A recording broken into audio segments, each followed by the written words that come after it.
بسم اللہ الرحمن الرحیم۔ اپنے ہاتھ پر شیر کی تصویر بنانے والے شخص کا واقعہ۔ زمانہ جاہلیت میں کسی علاقے کے لوگ اپنے ہاتھوں پر شیر یا چیتے کی تصویر بنا لیا کرتے تھے۔ ایک مرتبہ ایک شخص نے تصویر بنانے والے سے کہا کہ میرے ہاتھ پر شیر کی تصویر بنا دے۔ چنانچہ اس نے اس کی خواہش کی تکمیل میں جب سوئی آگ میں گرم کر کے اس کے ہاتھ پر رکھی تو تکلیف سے اس کی چیخ نکل گئی اور کہا، ارے کیا بناتا ہے؟ اس نے کہا کہ دم بنانے لگا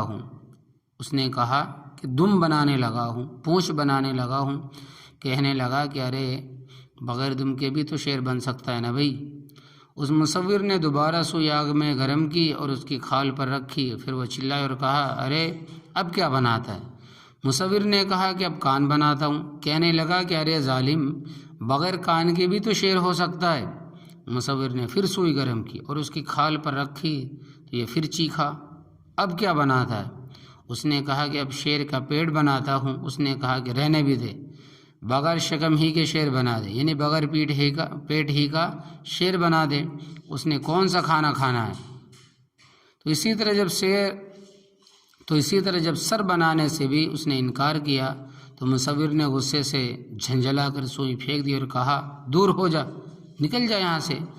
جب تو سوئی کی تکلیف کا تحمل نہیں کر سکتا، برداشت نہیں کر سکتا، تو ایسے ببر شیر بنوانے کی بات مت کر۔ تو اس واقعے سے حاصل ہونے والا سبق، مولانا روم رحمۃ اللہ علیہ اس واقعے کے بعد نصیحت فرماتے ہیں کہ اے بھائی، استاد یا مرشد کی تربیت میں سختیوں کو جھیل لے تاکہ نفس کے کفر و فسق کے تقاضوں سے نجات پائے۔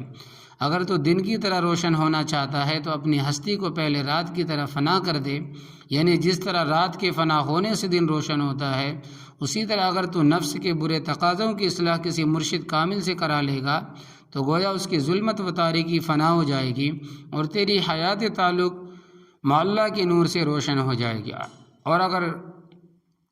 اور پھر اگر تو اللہ تبارک و تعالیٰ کے قرب کی شان و شوکت کا مشاہدہ اپنے باطن میں کر لے تو سارے جہان کو اس نور حقیقی کے سامنے مردار اور بے وقت دیکھے گا۔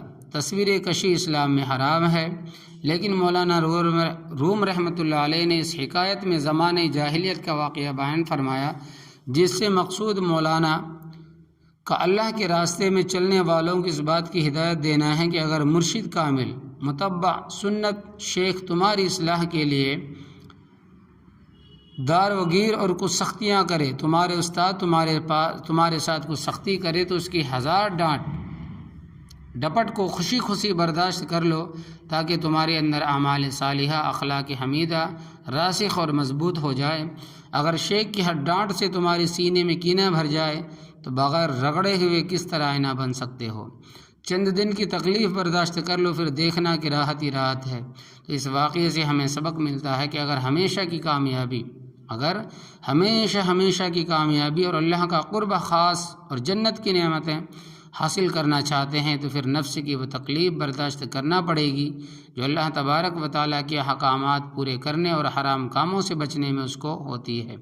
اگر ہماری سوچ یہ ہے بغیر مشقت مجاہدہ برداشت کیے اپنی بری خواہشوں کو قربان کیے بغیر کامیاب ہو جائیں گے اور مقصد حاصل کر لیں گے، تو یہ خام خیالی ہے اور شیطانی اور نفسانی دھوکہ ہے۔